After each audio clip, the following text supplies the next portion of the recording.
What's up mga kaberks?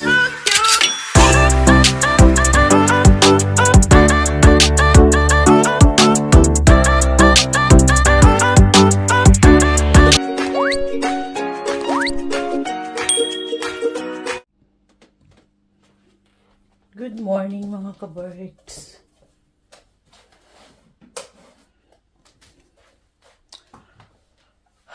Kakagising ko lang. Napagod kami kagabi, alam nyo ba? Dahil yung sa birthday ni Sam. And just like that, mga kaberks. 14 na ang bunso ko. Hindi pa kami nakakapagligpit ng ibang kalat. Ayun pa yung mga kinabit-kabit ni Reng-Reng na mga balloons. Ito, hindi ko pa talaga tinatanggal kasi pipicturean ko pa yan. Magpipicture pa kami ni Kero dito pagdating niya. Meron pa rin yung nakasabit. Pero, kagabi,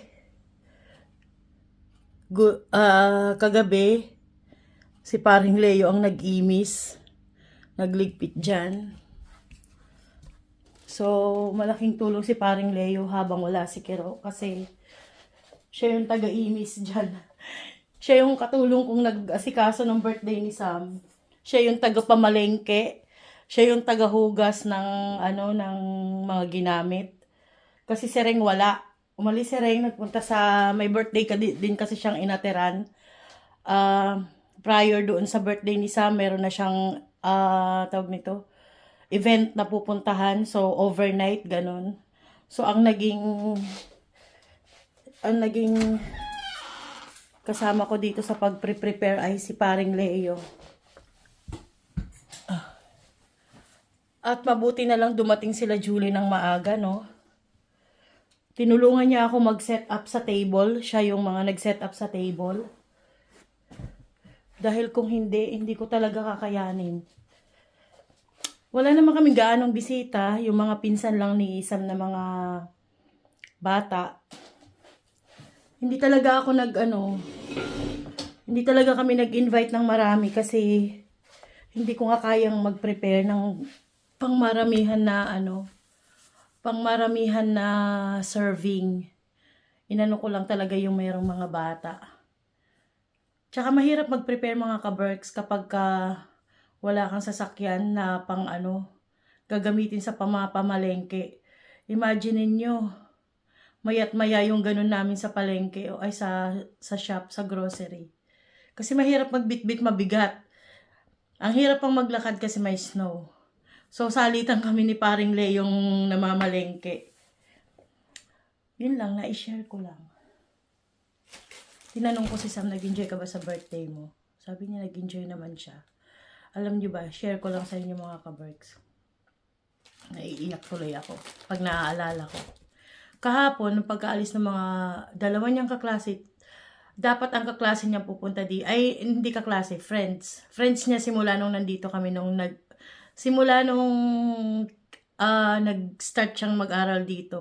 Kaklase niya yon hanggang nung ngayon, yung 3 kaklase niya. Pero, dapat 5 yan na bisita niya. Hindi natuloy kasi yung 2 may flu. Yung isa bagong lipat ng bahay. So, busy daw. So, 2 lang yung nakarating dito. Pagkaalis ng 2 niyang kaibigan, bigla siyang nawala. Biglang nawala si Sam. Ako lang pala. Ngayong araw na to ako lang dito. Si Reng nasa school. Si Sam naman ay nasa school din. Si paring Leo ay umalis. Nagliliwaliw yan sa labas. Ako lang dito. So, yun na, tuloy ko yung kwento ko. Bigla siyang nawala. Tapos kami naman, kumakain kami, nagtatawanan kami dito yung mga bisita. Biglang nawala si Sam. Nag-CR ako. Nung nag-CR ako, itong isang CR namin, dalawa kasi yung CR namin. Itong isang CR na to, dingding lang yung pagitan mga kaberks sa bedroom namin. Parang may naririnig akong humihikbi ba. Hindi naman dinig na dinig, pero parang sabi ko parang may tas naka-close yung pintuan namin sa kwarto. Walang tao sa kwarto. nandoon pala siya, nagkulong pala siya doon. Nakita ko siya umiiyak. Tapos nakaano siya, cover ng ano. Sabi ko, ba't ka umiiyak? Sabi ko ganun sa kanya. Yun pala, nagbrowse siya ng telepono niya. Tinitignan niya yung mga picture nila ng lola niya. Kasi mga kaberks, kapag ka birthday nun ni lola niya, lagi yung nakabati sa kanya, lagi siyang ano. Si Sam kasi malapit sa lola niya. Sa lola niya, namimiss daw niya si lola. Tapos sabi niya, pag uuwi daw kami ng Pilipinas, hindi na daw niya makikita si lola. Sabi ko, talagang ganun. Sabi ko, may sakit si lola eh. Hindi niya nakaya, kaya siya nawala, sabi ko. Pero bibisitahin naman natin siya sa ano, sa sementeryo. Ang tagal niyang umiiyak mga kaberks, alam niyo ba? Dahil nga pinipilit ko siyang tumahan. Tumahan naman siya. Inaalala ko kasi yung, syempre pag umiiyak siya, kukusutin niya yung mata.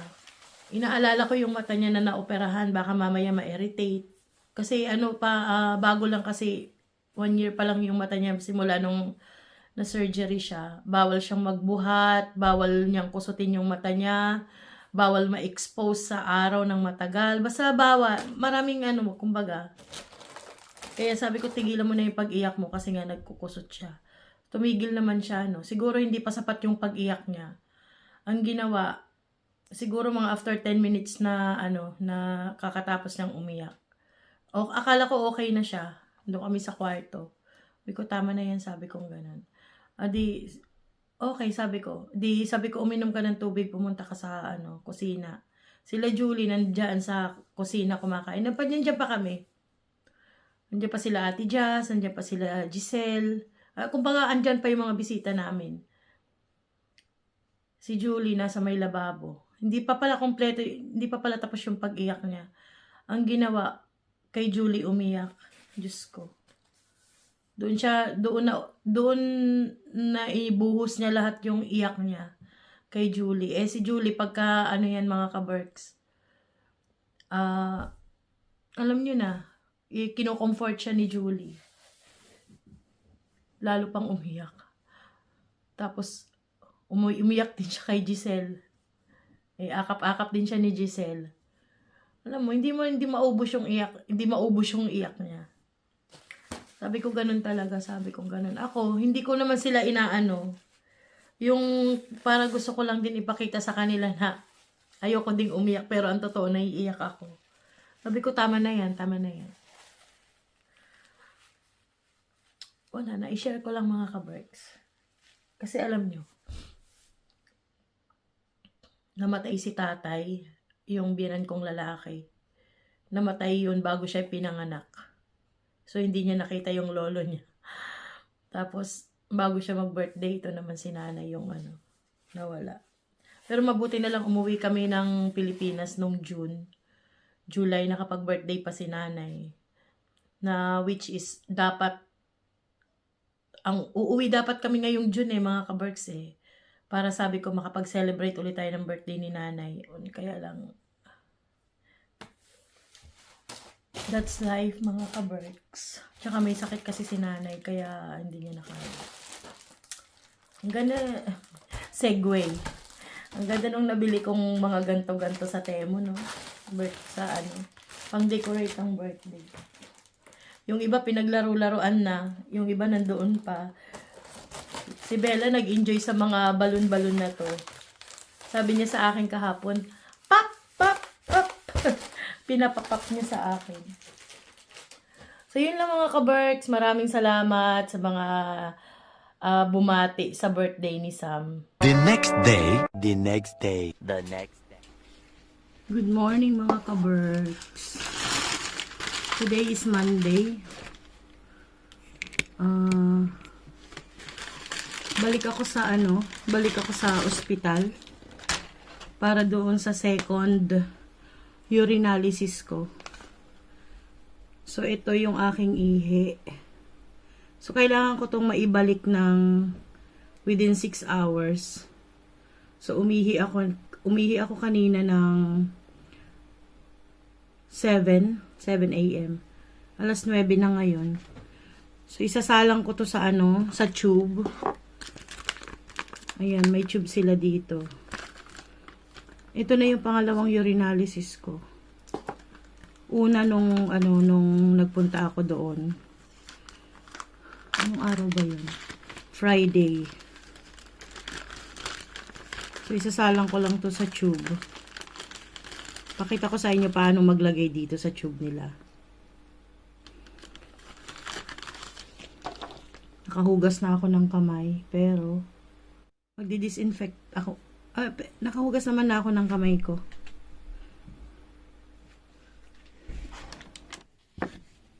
So, ayan yung ating ihi. Tanggalin lang natin to.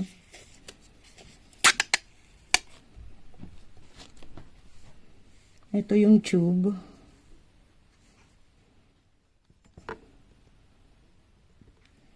Ayan. Gaganituhin lang natin siya. Then, ipupush lang natin to.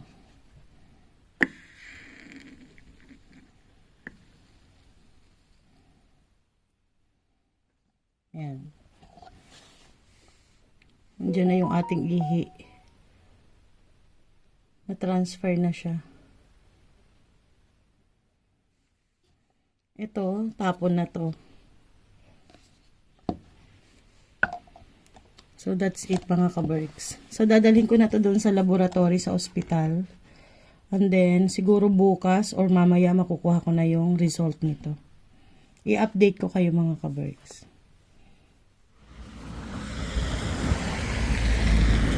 May snowstorm mga ka-Berks. Tingnan nyo. Nakapal yung ulap niya. Tapos mababa masyado yung ulap na malakas ang hangin. Kaya madilim. 3:00 pa lang ng hapon mga ka-Berks.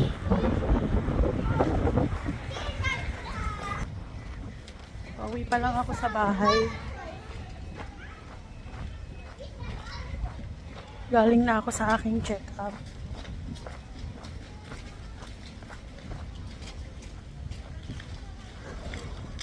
So, i-update ko na lang kayo mga ka-Berks. Bibili ako ng stock na beef mga ka-Berks.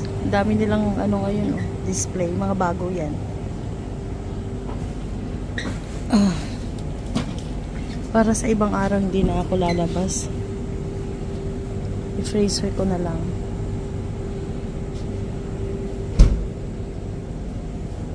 Bago yung nila, oxtail. Ipang-i-stock ko lang to sa ref para pag kailangan ko ng magluto o pag gusto nila ng beef, meron na ako sa ref. Baboy ay, baboy ba to? Hindi pala. Paa ng baka.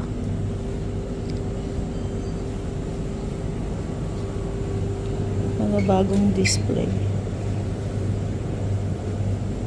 So, bibili ako ng may buto-buto. Bibili ako ng purong laman. Tsaka, itong oxtail.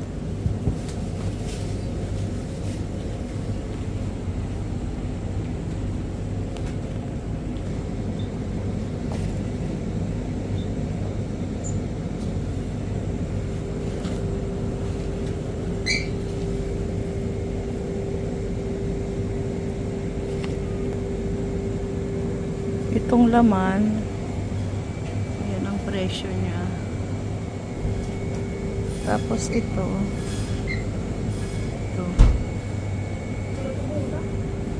2 kilos. Yeah.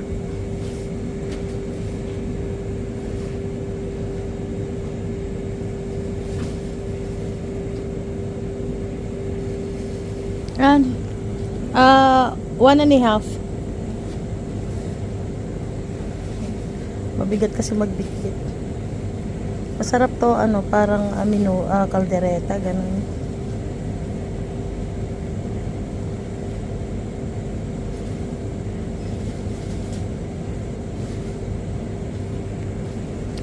Okay, bayad na tayo mga ka-Berks. One eternity later. Dito ako sa subway mga ka-Berks. Hinahantay ko si Ren.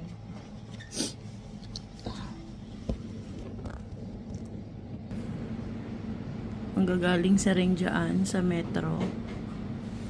Ay, ito na pala. Order tayo. Nag-order ka na? Hindi pa, nagugutom ako eh. Sige, mag-order ka na. Ano yan? Ba't may, ano na naman yung PC mo? Sugat. Ano, tigyawat yan? Ito, bagay sugat. Ano naman yan rin. Tara, mag-order tayo. Doon, mag-order ka na doon. Order lang kami mga kapatid. Mag-order ka. Ano ba yung gusto niyo? Anong gusto mo? Ako, Mas masarap pa ito sa Subway. oh. Sapat. Wow, sarap niya. Dala niya. Galing school to. Gawa mo to? Hindi, gawa to ng taga-kusina. Wala naman sa kusina ngayon eh. Ah, wala ka sa Sa kusina. cashier lang ako eh. Oh, sarap. Parang Pero ang ito yung sarap ng ginagawa bread. nila. Focaccia nga yan. Masarap yan. Galing sa school nila rin to. Saan? Hmm? Ano ba? Ang sarap ng tinapay. Meron ka pang ganyan? Isa na lang. Hmm? Kaya, Dito yung order ko. Makainin ko dito dahil nagugutom ako. Yung kay Laring at saka kay Lasang. meron din At kay paring Leo ay apat to eh. take away. O, babawunin ko yung isa. Kain lang kami saglit mga kabay. Ito yung sa'yo. Babawunin ko to sa work ko. Ang laki oh. Pero hindi ko to mauubos. Anong mo? Gusto mo pa? Kasi laki ng mukha ko. Kain na. Kape tayo mga kabay. Ito yung dala ni Reng Reng na tinapay galing sa school nila. Tingnan ko nga yung ating ano.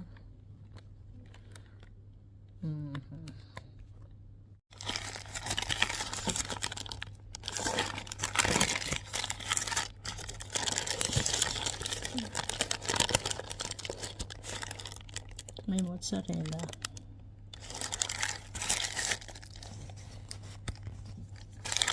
Hindi ko na ito ipapainit. Hindi ko na ipapainit sa microwave. Kasi gusto ko yung bread nito ay crispy and crunchy. Yan. Tsaka marami siyang olive oil.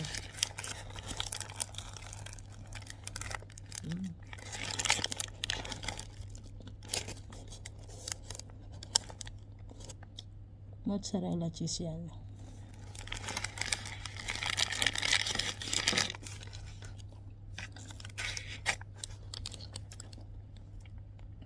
Pinuntahan ako dito ng isang manager. Sabi niya sa akin, marami daw cookies doon sa pantry. Kumuha daw ako kung gusto ko.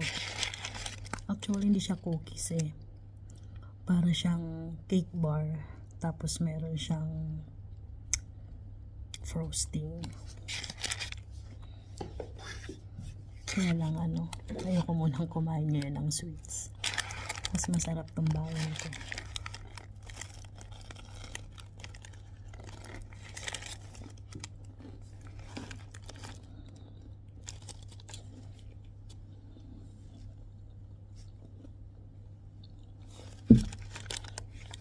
Kape tayo.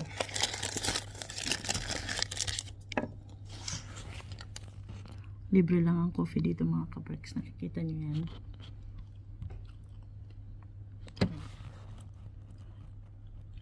Ito. Sana ba? Yun. Yung vendo machine. Kung gusto mong magpakalunod ng kape, pwede. So break time ko ngayon. Mag-aalis 7 ng gabi. Alas 7 na pala. So kakain lang ako. Wala nang tao dito sa bangko. Kasi ang close ng bangko ay 4. Parang may tao pa. Ang close ng bangko ay 4:30.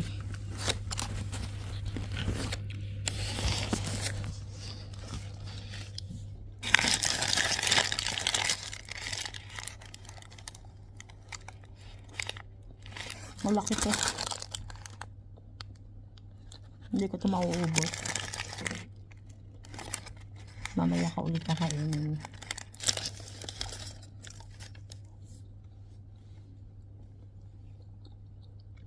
Tinatawagan ko si Kero, tulog na siguro.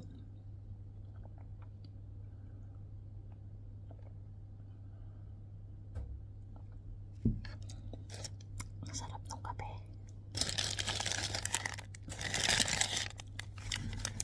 Nandito ako sa 5th floor.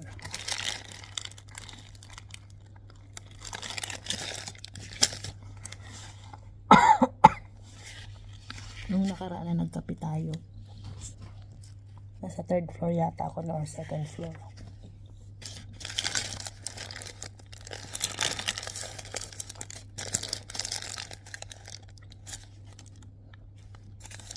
Kain lang ako mga ka-birds.